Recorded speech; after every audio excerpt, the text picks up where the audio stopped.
안녕하십니까, 딸기 케이크입니다.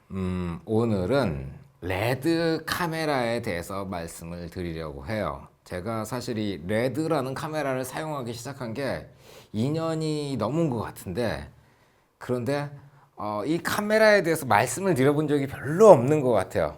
왜냐하면은 아니 그런 카메라 찍으면서 영상을 그따위로 찍고 앉아 있어? 이런 소리를 들을까봐 조금 겁이 나는 게 사실이에요. 카메라의 가격은 대략 29,000달러에서 5만 달러 사이였어요. 근데 제가 쓰고 있는 카메라 가격이 그런데 제 카메라가 에픽 M이라는 카메라여가지고 조금 이렇게 그 가격 정보가 나와 있질 않아서 저도 중고로 한 2,400 정도 들여서 샀는데 정확한 가격을 제가 모릅니다. 자, 이 카메라의 정확한 명칭은 레드 에픽 M 드래곤 6K 카메라예요. 레드 카메라의 이름은 대략 이렇게 얘기를 하는 게 보통이에요. 제일 앞에 레드는 카메라를 만든 브랜드고요. 그리고 에픽은 카메라 자체 이름이에요. 자, 이 카메라는 에픽, 그리고 비슷한 세대에 나온 게 스칼렛이라는 카메라가 있어요. 딱 그 두 가지가 이제 DSMC1으로 구별이 되고, 그 뒤로 나온 뭐 웹폰이라든가 스칼렛 W, 레이븐, 그리고 에픽 W 뭐 이런 카메라들은 다 DSMC2라는 기종으로 나눠져요. 그러니까 요거는 구형 카메라가 되는 거죠. 한 세대가 지나간 그런 바디입니다. 자, 그리고 드래곤이라고 말씀을 드렸는데 이거는 센서의 이름이에요.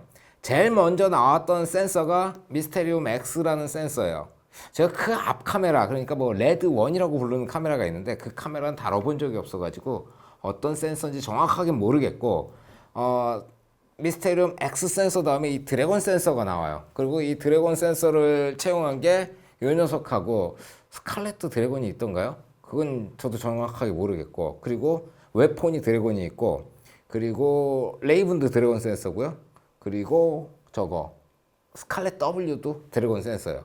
그리고 나서 헬륨이란 센서가 나와요. 이 헬륨이란 센서는 좀 야간 촬영에 조금 더 노이즈도 없고 좀 강력한 최신형 센서예요. 그래서 헬륨 센서를 가진 카메라들이 요즘 나오고 있고, 그러니까 최신형 카메라 그러면은 뭐 웹폰, 헬륨, 8K, 뭐 8K 이렇게 나오게 되는 거죠. 그 뒤로 또 비스트로라고 부르던가 그런 센서가 하나 또 나왔어요. 그 8K 센서인데 센서 이 가로 사이즈가 4cm가 넘어가는 굉장히 거대한 센서가 하나 들어간 카메라가 또 나오게 된 거죠. 그래서 그렇게 이해를 하시면 돼요. 제일 앞에 나와 있는 레드는 카메라 회사 이름, 그리고 그 다음에 카메라 기종 이름, 센서 이름, 그리고 그게 어느 정도의 그 녹화 사이즈를 갖는가 그런 것들이 나와요. 그러니까 뭐 레드, 스칼렛, 드래곤 5K, X5K겠군요. X 센서를 썼으니까. 에픽도 예전에 이제 그 미스테리움 X를 쓰던 거는 5K였거든요. 뭐 그런 식으로 이해를 해주시면 돼요. 중간중간에 이제 뭐 그 자기네 네이밍에서 좀 벗어나는 그런 것들도 있긴 해요.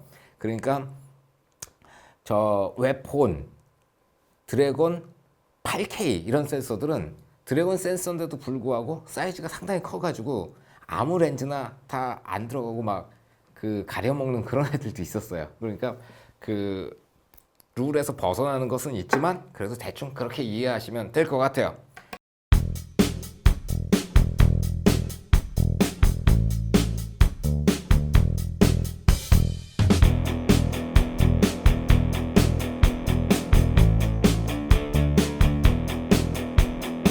자, 대표적인 센서가 이제 세 가지라고 말씀드렸는데 미스테리움 X랑 드래곤이랑 헬륨 이렇게 세 가지가 대표적인 센서인데, 미스테리움 X 같은 경우는 이제 쓰시는 분들이 컬러가 굉장히 화사하게 표현된다라고 말씀들을 하시더라고요. 그리고 저는 이제 드래곤 센서를 주로 사용을 했으니까 이 구형 DSMC1에 들어간 드래곤 센서랑 DSMC2에 들어간 센서를 같이 다 사용을 해봤는데, DSMC2에 들어간 센서가 아무래도 원보다는 조금 더 컬러풀하게 표현이 되는 경향이 있고, 그리고 박혀있는 패턴 노이즈 같은 것들도 좀 적은 편이에요.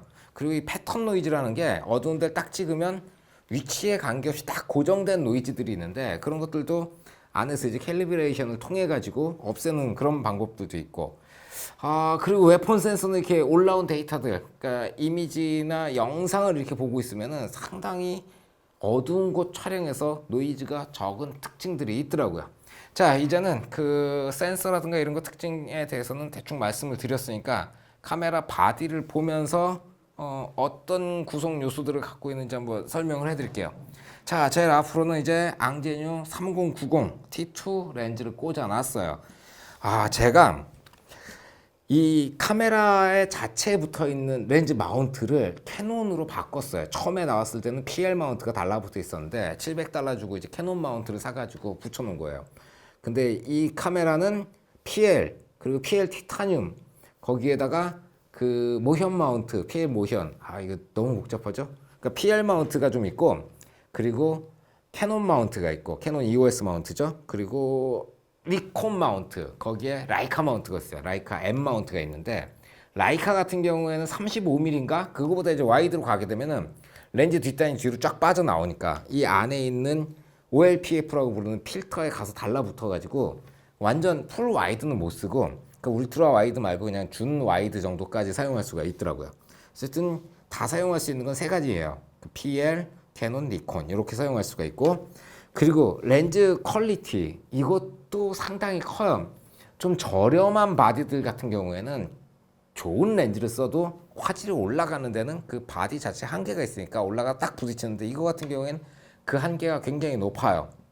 그러다 보니까 저렴한 렌즈들을 꽂았을 때랑 고가의 화려한 렌즈들을 꽂았을 때 그 영상이 기록되는 게 너무 다르게 표현이 되더라고요.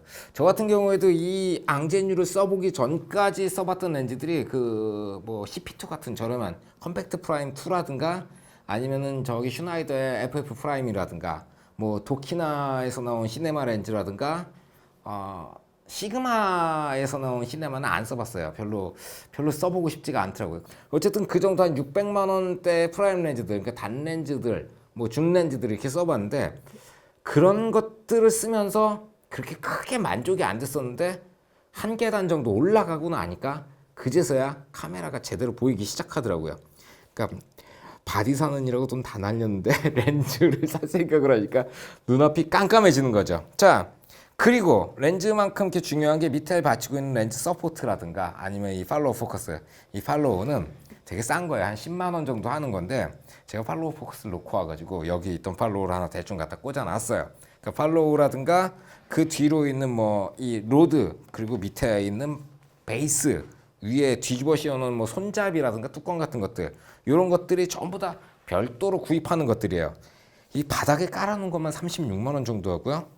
이 에이박스는 얼마지? 제가 중고로 한 20만 원 정도 주고 산 것 같아요. 뭐 이런 위에 달린 손잡이라든가 이런 것들도 가격이 상당해가지고 이 나머지 부분을 풀 세트로 사게 되면은 거진 100만 원 돈이 들어가요. 이게 재밌는 게 저는 이걸 중고로 2천만 원대에 구입을 했는데 이 나머지 액세서리들을 새 걸로 살라고 보면은 새거 가격이랑 상응을 해요. 새거가 29,000불에서 5만 불 사이라고 말씀을 드렸잖아요. 그러니까 그 가격에 맞춰가지고 액세서리 가격들도 책정이 돼 있어요. 그러니까 액세서리를 새 걸로 구입하려고 그러면 진짜 끔찍한 가격대를 형성을 하고 있죠. 자, 그리고 마운트까지 말씀드렸죠. 자, 일단은 아무리 그래도 저 마운트를 풀러볼 건데 카메라를 꺼가지고 마운트를 풀러봅시다. 꾹 누르고 있으면 이렇게 셧다운 메시지가 나오고 꺼져라. 슛 꺼졌어요. 자, 이거 슈군도 살짝 꺼놓고 오케이. 그리고 요 렌즈 서포트를 풀은 다음에 이쪽 거 풀고 됐죠? 닿는 거 없죠? 그리고 여기서 락을 먼저 푸는 거예요. 빙글빙글 돌려서 PL 마운트 렌즈들처럼 락을 걸게 돼 있거든요. 락을 풀고 그리고 렌즈를 조심스럽게 돌려서 빼가지고 좋아요. 별일 없이 렌즈를 분리를 했어요. 얘네 마운트들은 보면은 이렇게 요 렌즈 분리 버튼이 있고 빙글빙글 돌아가요. 렌즈가 뒤에서 딱 물리면 그걸 꽉 물어서 뒤로 당기는 기능이 하나 또 있어요. 그래서 렌즈만 달아놔도 전혀 흔들림 없이 되게 단단하게 무는 굉장히 기분 좋은 마운트를 가지고 있죠. 자, 요 안으로 OLPF라는 게 들어가 있어요. 옵티컬 로우 패스 필터예요. 그게 기본적으로 세 가지 종류가 있어요. 제가 지금 꽂아놓은 게 스탠다드고 그리고 스킨톤 하이라이트라는 게 하나 있고 그리고 뭐 나이트 모식인가 밤에 쓰는 무슨 모식이 필터가 있고 그게 이제 일반적으로 많이 볼 수 있는 세 가지의 그 로우 패스 필터고 그리고 물속에 들어갔을 때 끼는 로우 패스 필터가 또 따로 있더라고요. 그 네 가지 정도를 제가 봤는데 그런 게 있습니다. 근데 되게 재밌는 게 이 로우 패스 필터를 이 앞에 마운트를 풀러가지고 바깥 끼게 돼 있는데 처음에 나왔을 때는 기본적으로 달려있는 로우 패스 필터가 이 안에 센서 옆에 양면 테이프 같은 걸로 딱 붙어 있어요. 그러니까 일반인이 이걸 분리해가지고 그걸 뽑아내기가 참 애매한 구조로 돼 있어요. 그래서 처음에는 AS 센터에 가가지고 그걸 분리를 해야 돼요. 그래서 일단은 정품을 구입하시는 게 그런 사후 관리적인 측면에서 상당히 도움이 되는 거죠. 자, 그렇게 돼 있고 이 OLPF 같은 경우에는 밀봉이 잘 돼 있어가지고 보통 먼지가 그 OLPF에 가서 붙어요. 그럼 OLPF가 이 앞에 있고 센서가 이 뒤에 있어요. 그러다 보니까 센서에 직접 가서 닿는 먼지가 많지가 않으니까 이 촬영을 하면서 막 렌즈를 갈아 끼는데 부담이 없어요. 먼지가 이 앞에 붙어 있으니까 먼지가 달라붙어서 조리개를 조여도 꼭 센서에 붙는 DSLR처럼 그렇게 먼지가 보이진 않아서 그래서 항상 이렇게 자신 있게 열어놓을 수가 있죠. 자, 그리고 그 밑으로 이게 흡입 팬이에요. 흡입 팬이 있고 위에 바람이 올라와요. DSMC1은 앞으로 빨아당겨가지고 위로 쏘고요. DSMC2는 위에서 빨아당겨가지고 이 뒤에 밑으로 쏴버려요. 그러니까 원 같은 경우에는 겨울에 촬영해 보면 위로 바람이 뜨거운 게 올라오니까 손 놓기가 되게 좋고 DSMC2는 뒤로 나오거든요. 뒤로 나오는 게 여기로 나오다 보니까 V마운트 배터리 이렇게 달아 놓으면은 추운데 가도 이 열기 때문에 배터리가 얼지 않을 것 같은 그런 장점들이 있더라고요. 자, 그리고 요거 같은 경우에는 이 팬이 앞으로 툭 튀어나왔어요. 원래 오리지널은 여기에 이제 일자로 돼 있다가 이게 개량된 팬이 와서 달린 거예요. 이게 한 50만 원 정도예요. 이 앞팬하고 위에 달리는 거 두 개가 세트인데 5, 60만 원? 그 정도 들어야 이 팬을 갈 수가 있더라고요. 그리고 좌우에 마이크 입력 단자가 있어요. 왼쪽이 마이크 1번, 오른쪽이 2번이에요. 3.5mm로 이렇게 들어가 있는데 이 A박스라는 게 이걸 그대로 그냥 연결해서 캐논으로 바꿔주는 거예요. XLR 잭으로. 이 안에 또 팬텀 파워 기능이 있어가지고 이런 콘덴서 마이크 같은데 파워를 공급해주기도 해요. DSMC1이 이렇게 생겼고 2 같은 경우는 여기 내장 마이크가 들어가 있어요. 근데 저는 이제 자동차에다 카메라를 달고 많이 달리다 보니까 내장 마이크가 있으면 카메라가 앞에 달려있을 때 내장 마이크에 바람이 직접 와서 붙잖아요. 그러니까 마이크에 데미지를 먹어요. 내장 마이크에. 그래서 내장 마이크가 있는 DSMC2를 자동차에다 달 때는 그 위를 테이핑을 다 해버렸어요. 마이크로 바람이 직접 가서 달라붙지 않도록. 그런 것들을 이제 참고해 주시면 되고요. 와, 이거 손이 찢어지는 느낌이 나는군요. 아싸! 야! 이게 비행기. 와, 벌써 저 구두 사이 비행기. 이게 편이 됐을까 모르겠네. 오케이. 여기까지 말씀을 드렸고 앞엔 더 있나요?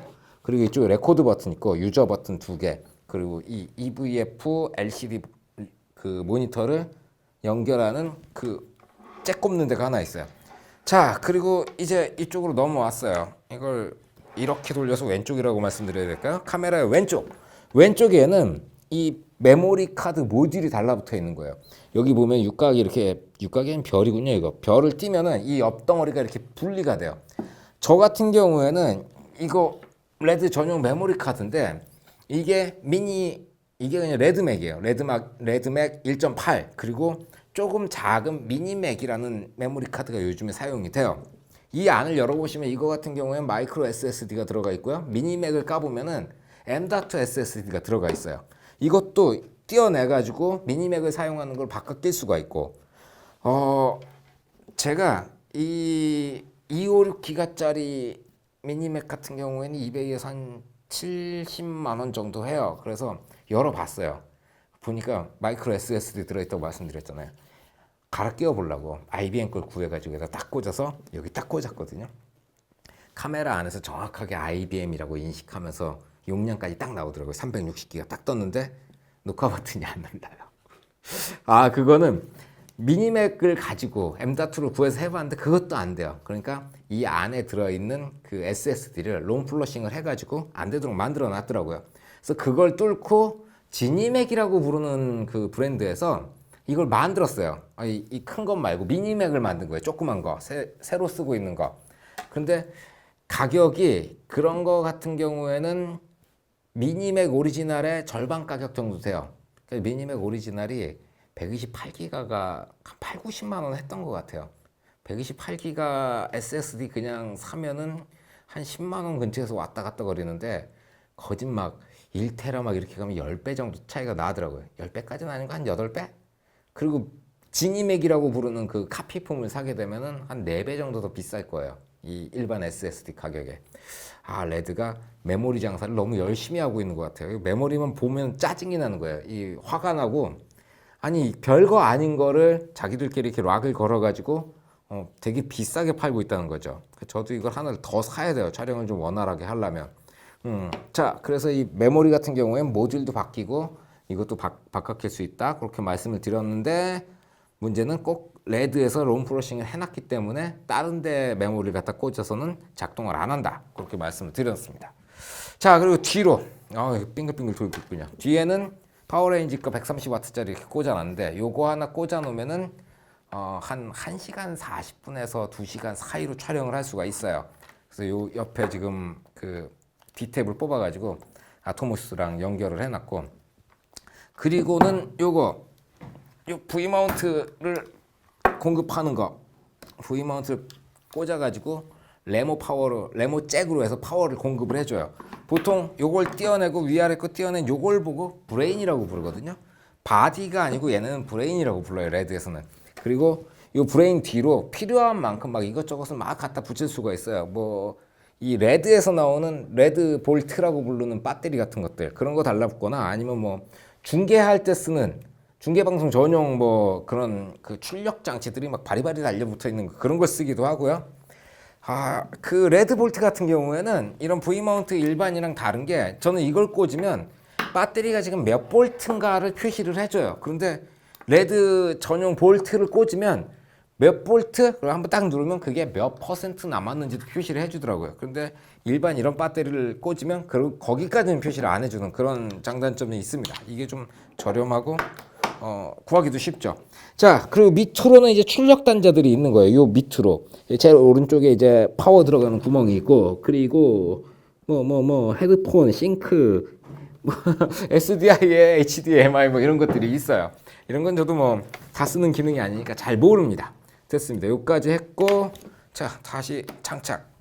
그리고 이것도 이쪽으로 끼워주고.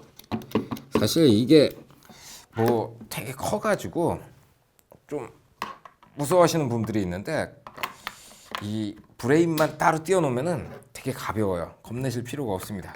브레인만 따로 띄워놓으면 한 뭐 몇 킬로 나가더라? 그거 한번 스펙 찾아가지고 제가 여기다 써드리고, 이렇게 주변에 거 딱 달아놓으면 한 5kg 나가요. 자, 그리고는 이 새로 쓴 매직암 해가지고 휴군을 붙여놨어요.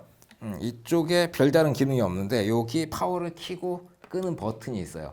이걸 길게 누르면 파워고 한번 뚝 눌렀다 띄면 레코드에 들어가는 거예요. 그러니까 녹화 버튼이 여기 하나 있고 앞에 하나 있고 기본적으로 그래요. 제 거는 그런데 여기 보시면 찰상 기준면 마크가 있고 옆판이 있잖아요.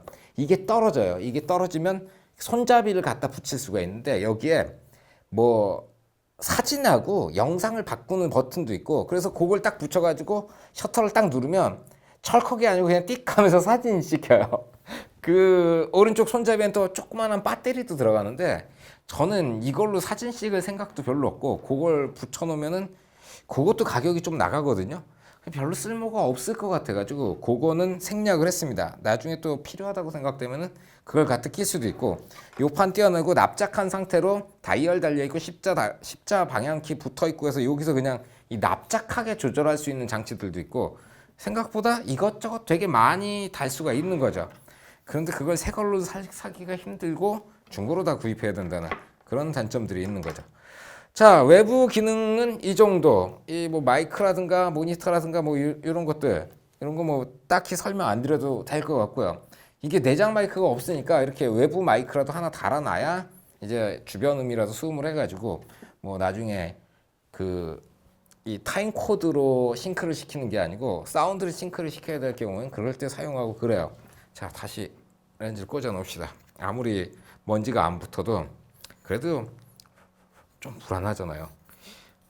자, 저는 이 앙진유 렌즈가 너무 마음에 드는데 지금 가격이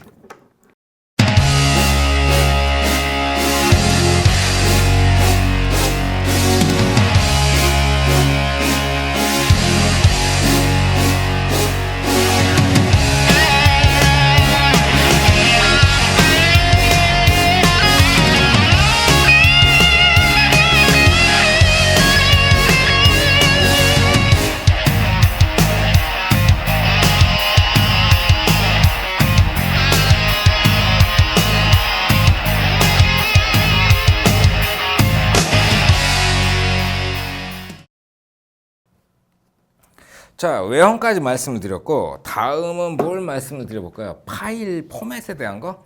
제가 사실 레드를 쓰면서 가장 즐겁게 생각하는 부분이 뭐냐면은 파일이 굉장히 가볍다는 사실이에요.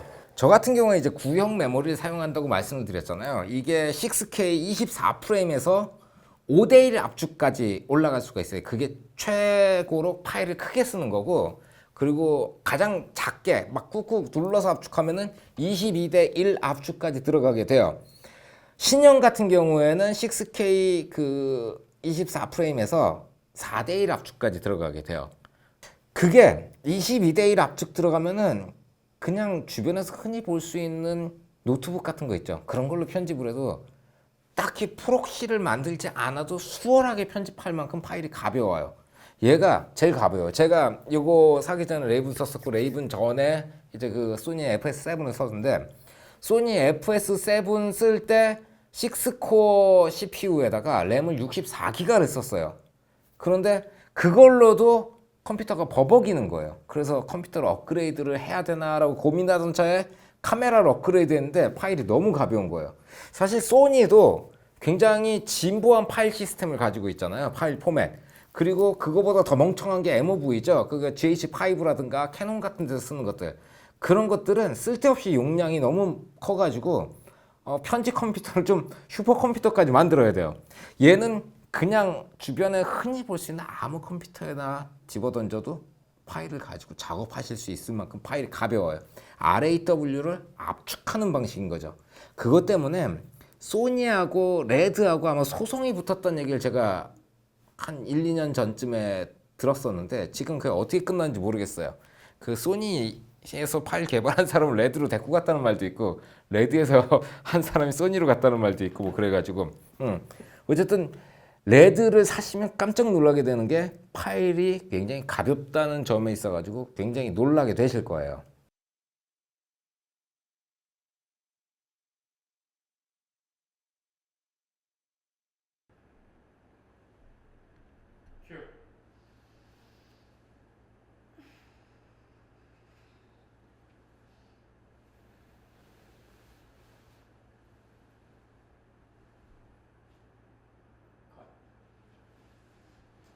자, 그리고는 메뉴에 대해서 좀 말씀을 드릴까요? 자, 메뉴 봅시다. 이쪽 모니터. 이걸 제가 안 켰군요. 어찌? 레드 카메라에서 메뉴를 조절하는 방식은 굉장히 간단해요. 여기 제일 왼쪽에 보면은 59.94 FPS 이렇게 돼 있어요. 이걸 쿡 찌르면 요 밑에 어드밴스가 있어요. 이걸 눌러보면은 지금 어떻게 돼 있냐면은 베이스 프로젝트 타임 베이스 요게 59.94가 돼 있는데 요걸 뭐 29.97 요걸 바꿔줬다. 오케이 누르게 되면 위에가 자동으로 29.97이 됐잖아요. 요 위에 걸 눌러 요거 말고 이렇게 한 상태로 봅시다. 베이스 프레임은 이제 30p인 거예요. 29.97이니까 만약에 촬영 프레임을 60으로 했다. 59.94 이렇게 세팅을 했다. 그러면 30p짜리 영상인데 그게 더블 프레임이 들어가잖아요. 2배로 느려지게 되는 거예요. 만약에 여기에서 이거는 그렇게 많이 올라가지는 않을 텐데 6K에서는 메모리 한계로 인해 가지고 82프레임까지 가는 거예요. 30프레임에서 82프레임짜리 고속 영상인 거죠. 이렇게 막 사람 천천히 움직이는 그게 6K에서 82프레임까지 가고, 그리고 2프레임 뭐 이렇게 가면은 30프레임짜리 영상인데 1초에 2장을 찍는 거예요. 그러니까 타임레스를 만들게 되는 거죠. 그래서 이걸 설정하는 건 상당히 간단해요. 그리고 써먹는 것도 간단해요. 그래서 고속 촬영을 하게 되면은 4K에서 이게 얼마나 나오지? 120프레임 나오던가요? 4K 됐고요. 그리고 다시 한번 꾹 눌러보면은 나와봐. 어디까지 가냐? 4K에서 120프레임까지 나와요. 어쨌든 고속 촬영은 그렇게 되고, 그거 말씀을 안 드렸구나. 옆에 일단 계속 넘어갈게요. ISO 250에서부터 3200까지 설정을 하실 수가 있어요. 이거 뭐 어렵지 않으니까. 그리고 셔터 스피드도 이게 몇 분의 1초, 뭐 120분의 1초, 60분의 1초 이렇게 설정을 할 수도 있고, 뭐 180도 개각도로 해가지고 설정하는 방법도 있어요. 근데 좀 개각 따위는 그렇게 신경을 안 쓰니까. 자, 그리고 색온도 설정하는 기능이 여기 있고, 그냥 돼가지고 이렇게 움직이면 이 원하는 대로 뭐 5600켈빈 이렇게 세팅하실 수가 있는 거죠. 그리고 4K. 자, 6K로 다시 넘어왔고요. 이게 이제 화면 사이즈예요. 기본은 6K인 거죠. 6K. 그래서 6K에서 시작을 하는데 6K 바로 옆에 6K 2대1이 있어요. 가로 세로 비율이 2대1이에요. 그리고 그 옆에 6KWS라고 되어 있는데 6KWS가 와이드 스크린이에요. 2.35대1이 나와야 되는데 얘는 2.4대1로 표시가 되더라고요. 자, 그리고 6K HD라고 되어 있는데 이게 4K 영상비랑 같은 거예요. 여기서 4K HD를 선택을 하면은 3840에 2160이 되는 거고 4K 그냥 4K로 가면은 4096에 20 헷갈리네요. 4096에 2160? 2160 아니죠. 2048이죠. 4096에 2048 그런 식으로 4K, 6K 그 라인에 딱 맞는 거예요. 거기다가 더 웃기는 건 6K 3대2 포맷도 있어요. 이건 저도 한 번도 안 써본 포맷인데 3대2 포맷 좀 웃기잖아요. 내가 무슨 사진 찍는 것도 아니고. 그래서 이렇게 다양한 화면비를 제공을 한다. 그거 이제 말씀드렸고, 그리고 이거는 압축비는 아까 말씀드렸죠. 저는 보통 그 얼레벌레 찍는 거 22대1로 그냥 조져버리는 타입이에요. 별로 22대1 해도 잘 모르겠더라고요. 인터넷으로 공개하는 거는. 근데 이제 뮤직비디오나 영화 같은 거 찍을 때 이제 뭐 5대1까지는 써줘야 되니까 나중에 후보 정할 때 데이터가 많은 게 유리하니까 그것 때문에 메모를 좀 더 구입을 하려고 그러고요. 자, 화면에서 보이는 건 이렇게 간단하게 설명을 해드렸고, 이제 메뉴, 우측 상단에 메뉴가 있어요. 이 메뉴들은 세팅을 들어가서 보시면 되는데 별로 어렵지 않아요. 그것도 있고 퀵 메뉴, 그래서 사이드를 누르면 하나, 둘, 셋, 넷 이쪽에 A, B, C, D, 1, 2, 3, 4 이렇게 8개의 퀵 메뉴를 설정을 할 수가 있어요. 이거는 DSMC2에서는 상당히 쉽게 설정을 했었는데 저는 이제 자주 쓰는 메뉴들이 뭐 그렇게 복잡하지 않으니까 그냥 메뉴 들어가서 이걸 해결을 봐요. 세팅 들어가면 뭐 사운드에 대한 거, 디스플레이에 대한 거, 그리고 이 컬러에 대한 거라든가 룩 들어와가지고 비디오 들어오면은 여기 뭐 레드, 감마, 포 이걸 뭐 레드, 로그 필름 뭐 이런 식으로 들어가면은 이 안에서 로그를 먹일 수 있는 뭐 그러한 기능들이 메뉴에 들어있고 뭐 여러 가지 다 있어요. 그건 그냥 살펴보시면 수월하게 하실 거예요. 카메라마다 다 다르잖아요. 요즘에 뭐 파이프라인 나와가지고 조금 더 이 영화에 더 가까워진 그런 것들도 있던데 어쨌든 저는 이 기계를 써야 되니까 파이프라인하고는 관계가 없고요. 자, 레드를 써보시게 되면은 캐논 로그, 소니의 그 S 로그라든가 파나소닉의 V 로그 이런 것들 다 가짜 로그라는 생각이 들어요. 로그라는 게 왜 저는 이제 그 소니 로그, S 로그를 되게 많이 썼는데 S로그로 찍을 때 생각해야 되는 게 되게 많잖아요. 이게 보고 계산도 해봐야 되고 이거를 가면 어떻게 나올까 이런 식으로 생각하고 거기다 럿을 먹여서 미리 확인할 수 있는 모니터가 있으면 그걸 보면서 촬영해야 되고 이런 복잡한 것들이 많은데 얘는 그런 로그들이 가진 어떤 그 한계를 한 2배는 뛰어넘는 그런 기분이에요. 그러니까 로그 촬영도 레드로 해보시게 되면은 그러면 못 보던 세상을 볼 수가 있습니다.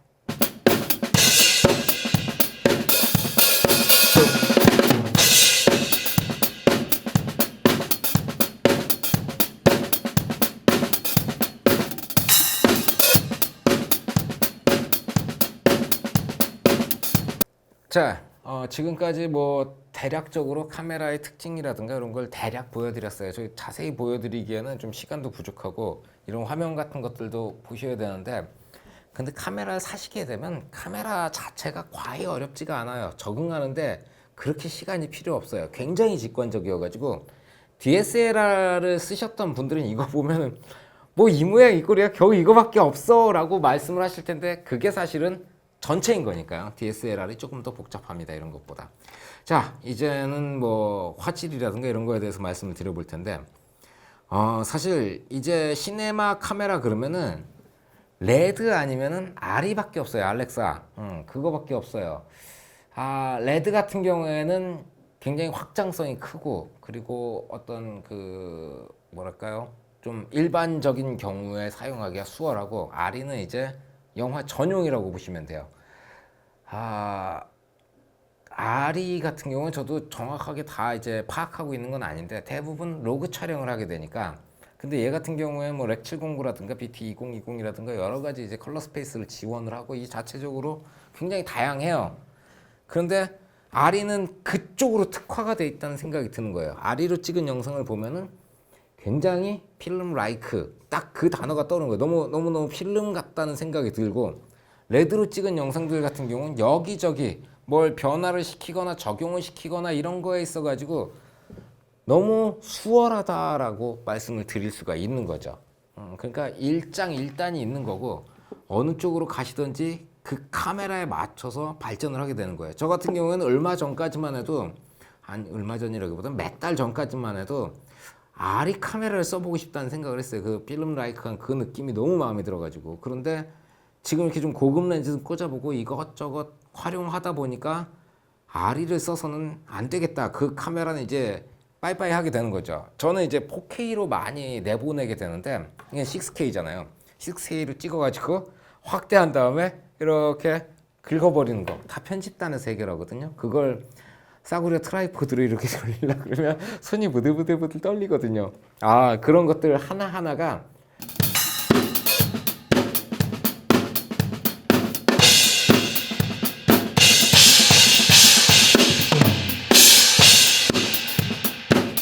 레드가 R이보다 쓰기가 수월해요. 가격적인 면도 그렇지만 이런 사용하는 거, 편집적인 면에 있어서도 레드가 조금 더 편안한 그런 게 있어요.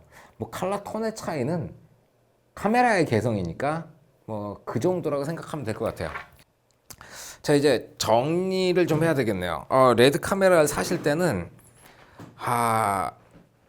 가급적이면 정품 사시는 게 편해요. DB 인사이드에서 팔고 있는데 AS를 자기들이 다 해주니까요. 이걸 내수를 사와가지고 AS를 받으려고 그랬는데 그 여러 가지 얘기들이 있더라고요. 이걸 미국으로 보내다가 우리나라 세관 말고 미국 세관에 딱 걸리면 미국으로 들어가는 관세가 레드로 날아간다는 얘기를 하더라고요. 뭐 희한한 것들이 다 있어가지고, 야, 이런 거에 신경 쓸 시간에 영상을 한 편 더 찍어야지 이러면서, 그러면서 이제 정품 쪽으로 가자고 뭐 그런 얘기도 있었고요. 단점 얘기를 안 드리고 그냥 넘어갈 뻔했네요. 단점은 이 메모리 겁나 비싸다는 거 아까 되게 길게 말씀드렸잖아요. 정말 짜증나게 비싸요. 이 구형 메모리가 256에 70만 원인데 신형은 128에 80만 원인가 90만 원인가 했던 기억이 나네요. 뭐 그런 것들. 아니 빤히 보이는 것들을 그렇게 메모리 장사 해먹는다는 것과, 그리고 전원에 관련된 거예요. 녹화를 막 하고 있다가 레코드가 쫙 들어가서 계속 진행되고 있는데 배터리가 나가거나 접촉 불량이 나거나 이런 식으로 해가지고 녹화가 딱 끊기면 그 파일은 사라져요. 제 카메라는 일단 그래요. 그리고 제 건 뭐가 문제인지 이 내장되어 있는 시계가 자꾸 초기화가 돼요. 배터리 뽑았다가 다시 꽂아보면 다시 초기화되어 있고 이래요. 그래서 제 카메라는 시계가 안 맞죠. 뭐 그런 것들 딱 그거밖에 없는 것 같아요. 일단 쓸데없는 거 비싼 거 짜증나게 하는 거랑, 그리고 촬영하다가 전원이 끊어지면 파일 날아가는 거 딱 두 개.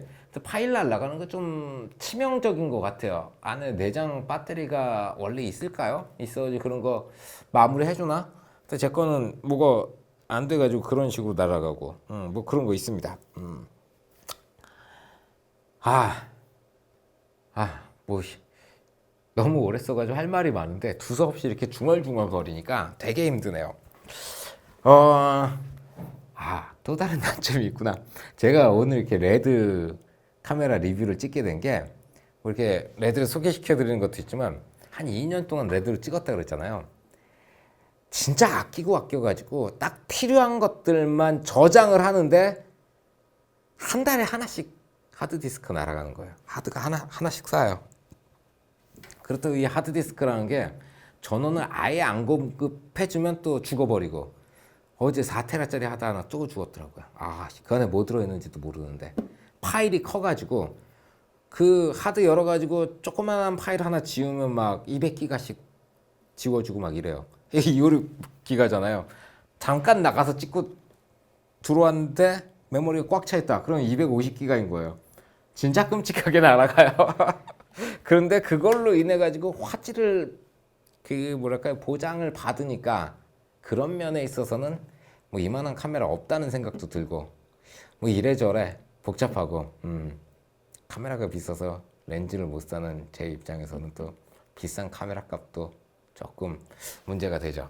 아이고 여기까지 말씀을 드렸는데 참 애매하네요. 카메라 값이 비싸가지고 오라고 말씀드리기가 힘들어요. 우리가 뭐 돈이 없는 거지 가오가 없는 겁니까? 그런데 카메라가 바뀌게 되면 영상에 있어서 참 많은 것들이 변하게 되는 것 같아요. 가끔 빌려서 써보는 카메라가 아니고 늘 굴리는 카메라가 이런 거다 보면은 그에 따라 바뀌게 되고 자, 카메라가 무거워지니까 생각대도 커져야 되고 짐벌도 커져야 되고 조명도 몇 개 더 필요하고 끔찍하네요. 오십시오. 지옥으로 기다리고 있겠습니다. 오늘은 여기까지 수고하셨습니다. 필승.